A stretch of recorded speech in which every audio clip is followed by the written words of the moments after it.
बीच में मत बोलो ना यार, बीच में बोलोगे तो बंद कर देंगे इंटरव्यू। पटर जब बोले लेट मी कंप्लीट फर्स्ट। कथित अम्बेडकरवादियों के कंधे पे चढ़ के आ रहा है हिंदू राष्ट्र, फुल फ्लेजेड हिंदू राष्ट्र आने दीजिए, इनको भी मरेंगे डंडे। विपक्ष को युद्ध के फॉर्म में जाना पड़ेगा। आप उस ताकत से लड़ रहे हैं जो भारतीय संविधान और भारतीय गणराज्य पर हमला बोला हुआ है, जिसके फ्रिज में जाके आरएसएस बीजेपी वाला मांस ढूंढ रहा है, जिसको सरेआम मार रहा है, कत्ल कर रहा है, मॉब लिंचिंग कर रहा है, वो समुदाय कैसे इसको वोट दे सकता है?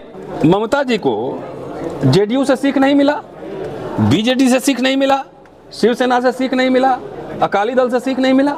धीरे धीरे ये जो है ना निगल लेता है इसे। जिसके साथ गया भाजपा आरएसएस किसी का सगा नहीं, जिसके साथ गया उसी को निगल लिया, उसी को खत्म कर दिया। ये एक्सपीरियंस है। जेडीयू का हाल देखिए, अब सम्राट चौधरी बीजेपी से है वहां पे, अब तो धीरे 20 साल लगा। आरएसएस बहुत प्लानिंग करती है। इस स्थिति में लाने के लिए आरएसएस ने 100 साल प्लानिंग की, 100 साल। और जेडीयू को इधर अब खत्म ही करेगा, कुछ दिन की बात है, चिंता मत कीजिए। बीजेडी बहुत गुडी थे नरेंद्र मोदी के साथ, गुडी थे ना, एकदम फ्रेंडली फाइट। सीधे साफ निकल गया। शिवसेना के कंधे पर चढ़ के गई थी कहाँ? महाराष्ट्र में बीजेपी को कोई नहीं पहचानता था, शिवसेना को पहचानता था। उसके कंधे पर चढ़ गए, शिवसेना तोड़ दिया। अकाली दल का क्या हाल किया? उसी तरह से ममता जी को ये बात नहीं समझ में आई, इतनी सीनियर लीडर को, कि आप जाके एनडीए में गए थे, 2 बार मंत्री बने, आपने अपने 15 साल के कार्यकाल में आरएसएस के लिए दरी बिछा के स्वागत पूरा फैलने दिया। तो धीरे धीरे आरएसएस बहुत पेशेंस रखता है, धीरे धीरे जड़ जमाते जमाते आपको निगल लिया। ये किसी 9th क्लास बच्चा जो ही पॉलिटिकल साइंस की किताब पढ़ा होगा कि आरएसएस की क्या फिलॉसफी है, 1 नेशन 1 लीडर 1 पार्टी की फिलॉसफी है। ये नहीं समझ में आ रहा इन नेताओं को कि 1 फिलॉसफी 1 नेशन 1 लीडर इसकी पार्टी है, हिंदू राष्ट्र, मनुस्मृति का राष्ट्र इसकी पार्टी है। क्या इन नेताओं को ये नहीं समझ में आ रहा है?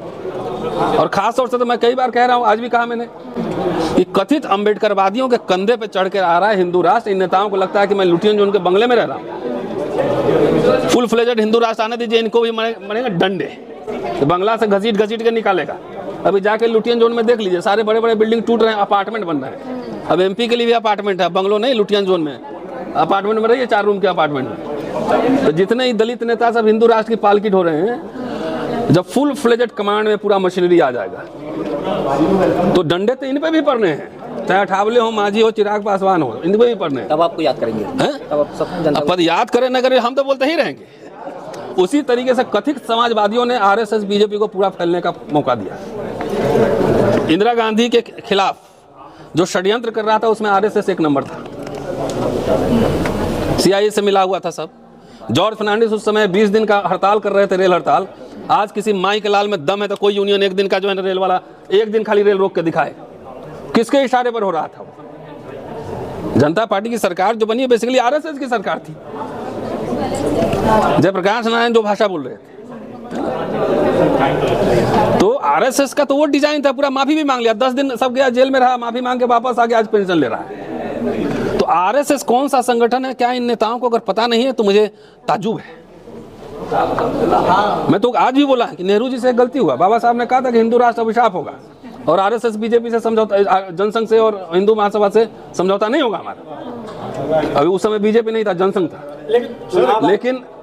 लेकिन आज के दलित नेता पार्टी बाबा साहब का नाम लेते शर्म के साथ गठबंधन करते हैं। शर्मनाक है। शर्म लिहाज छोड़ के आरएसएस बीजेपी के साथ गठबंधन करते हैं। उसी तरह से समाजवादी लोग पूरा उस समय लग रहा था क्रांति, और 7 क्रांति कहाँ गया? 7 यही 7 क्रांति था। जयप्रकाश नारायण का आंदोलन पहला विद्रोह था भारतीय गणराज्य और संविधान के खिलाफ, और दूसरा अन्ना हजारे किया। और 40 साल का आउटकम यह है कि आज इस स्थिति में देश है। तो ममता जी को ये नहीं पता था कि आरएसएस क्या है।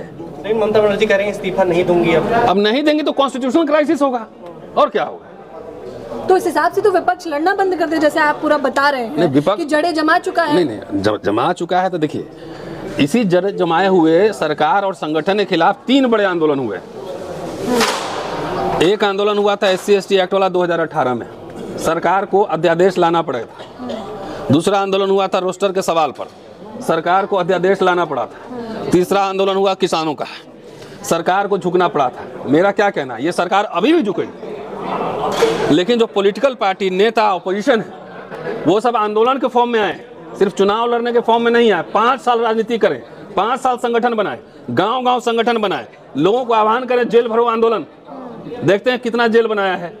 जेल जाने से क्यों डर रहे हैं? सड़क पे क्यों नहीं उतर रहे हैं? भाई जब यूपीए की सरकार थी तो राजनाथ सिंह और ये क्या स्मृति ईरानी सब टमाटर, बैगन, गैस सिलेंडर लेकर जंतर मंतर पे जा रही थी कि नहीं जा रही? तो विपक्ष ट्विटर फेसबुक की राजनीति से निकलकर जनता के बीच जाए, हॉल में सेमिनार करने से नहीं होगा। आप ऑर्गेनाइजेशन बिल्डअप करो। ये मैं आपको कह सकता हूं कि जिस तरह से ऑर्गेनाइजेशनल काम आरएसएस संघ परिवार करता है उस तरीके से अभी नहीं कर रहा है विपक्ष। राहुल गांधी का बयान आया है हारने के बाद, लेकिन आता है उसके बाद बयान नहीं आता है, कुछ होता नहीं है जमीनी। फिर उसके बाद अब मैं जो बोल रहा हूं तो उस पर क्या टिप्पणी, वही तो बात बोल रहा हूं ना। अब एक्स्ट्रा क्या सुनना चाहते हैं कि विपक्ष को जो है, विपक्ष को युद्ध के फॉर्म में जाना पड़ेगा। आप उस ताकत से लड़ रहे हैं जो भारतीय संविधान और भारतीय गणराज्य पर हमला बोला हुआ है। तो गुडी राजनीति करने से इसको टिकट दे दिया 4 महीना पहले, 6 महीना पहले उतरेंगे आप चुनाव लड़ने के लिए। उसके पहले यूपी की तैयारी आरएसएस 4 महीना पहले से शुरू कर चुका है। 27 में चुनाव है, आपको पता ही नहीं। यानी लग्जरी कार में बैठकर चुनाव नहीं लड़ना है, आप सड़कों पे आना होगा। भाई आंदोलन की पार्टी बनिए, जो आंदोलन की पार्टी बनता है, जो विकल्प खड़ा करता है ना, जनता उसी पे ट्रस्ट करती है। जो विकल्प नहीं खड़ा करता है, जो जनता की आवाज नहीं बनता, जनता ट्रस्ट नहीं करती। और आरएसएस बीजेपी के पास सारा मीडिया संस्थान कैप्चर्ड है, सारे इंस्टीट्यूशंस कैप्चर्ड है। वो तो झूठ को भी सच बना देता है। वो तो डॉलर ऊपर जा रहा है, महंगाई बढ़ रही है तो बोल देगा कि विकास हो रहा है डॉलर का। लेकिन हम लोग का डॉलर घट गया सर। चलिए, आंदोलन करना आसान है क्या? किस दौर में? मुझे अंग्रेजों के जमाने में आसान था क्या? ये बताओ मुझे, अंग्रेजों के जमाने में आंदोलन करना आसान था क्या? नहीं था ना। जनता भी साथ दे रही है सर। जनता ही चुनाव लड़ रही है। एक मेरी बात सुनिए, जनता चुनाव लड़ रही है, नेता सीरियस नहीं है। हिंदू जाग रहा है तो ये दलित बैकवर्ड नेता सब क्या कर रहा है? हिंदू है, मंदिर में घुसने दे रहा है, घोड़ी पे चढ़ने दे रहा है, पानी पीने दे रहा है। काहे का हिंदू है बे? कौन सा वाला हिंदू है? बाबा साहब ने एक टर्म यूज किया था पूना पैक्ट के समय कि आप चाहें तो मुझे कॉन्स्टिट्यूशनल हिंदू कह सकते हैं। हिंदू शब्द कहां से आ रहा है? 19वीं सेंचुरी का ओरिजिन है। उसके पहले कौन लिख रहा था हिंदू धर्म? अब हिंदू की राजनीति पिट गई तो अब सनातन ले आए हैं। अब हिंदुत्व पे बात नहीं कर, सनातन कहां लिखा हुआ, कौन से टेक्स्ट में क्या ले, उसका पूरा डिफाइन करें ना। तो मैं तो देखिए, इसका काट इस सांप्रदायिक उन्माद और जातीय उन्माद का काट है सामाजिक न्याय। जब तक हमारे नेता हमारे, देखिए पूरा आधा बिक चुका है। जो नेहरू, इंदिरा और राजीव गांधी के जमाने में इंफ्रास्ट्रक्चर बना था बिक चुका है। यूनिवर्सिटी बर्बाद हो रहे हैं, स्कूल बंद हो रहे हैं, सब कुछ बंद हो रहे हैं। क्या इसको मुद्दा, एक मुद्दा बनाइए। जो पहले दलितों को आरक्षण राइट्स मिले हुए थे, प्रोटेक्शन था, वो है क्या? ये तो समाज भी समझे ना कि जिस नेता को वोट दे रहे हो जाकर उसको घेरो पहले, जिसको नेता बनाए हो। तो जात का नेता बनाओगे तो जात के नेता को आरएसएस बीजेपी लॉलीपॉप देके खरीद लेता है ना। सनातन में बताओ ना, राम मंदिर में एक दलित को जाके बनाओ शंकराचार्य हो तो मुख्य पुजारी बनाओ।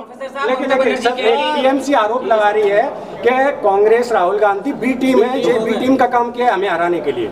चलिए देखिए, डेमोक्रेसी है, सबको अपना बोलने का काम है। राहुल गांधी ने भाजपा के साथ मिलकर तो सरकार कहीं नहीं बनाई है, कांग्रेस ने बनाई है।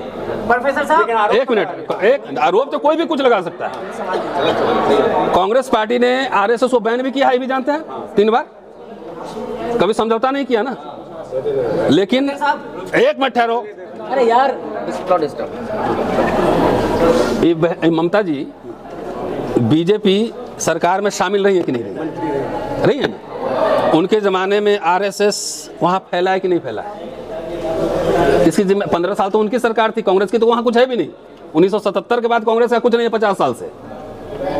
उसका कोई टीम होने का मतलब नहीं, 1.5-2% वोट आ रहा है। आप जो है, आप आरएसएस को वहां फैलने का पूरा मौका आप ही ने दिया है। वही मैंने पहले कहा कि उस आरएसएस वहां फैल के और आप ही को निगल गया, जैसा कि कई राज्यों में हुआ है।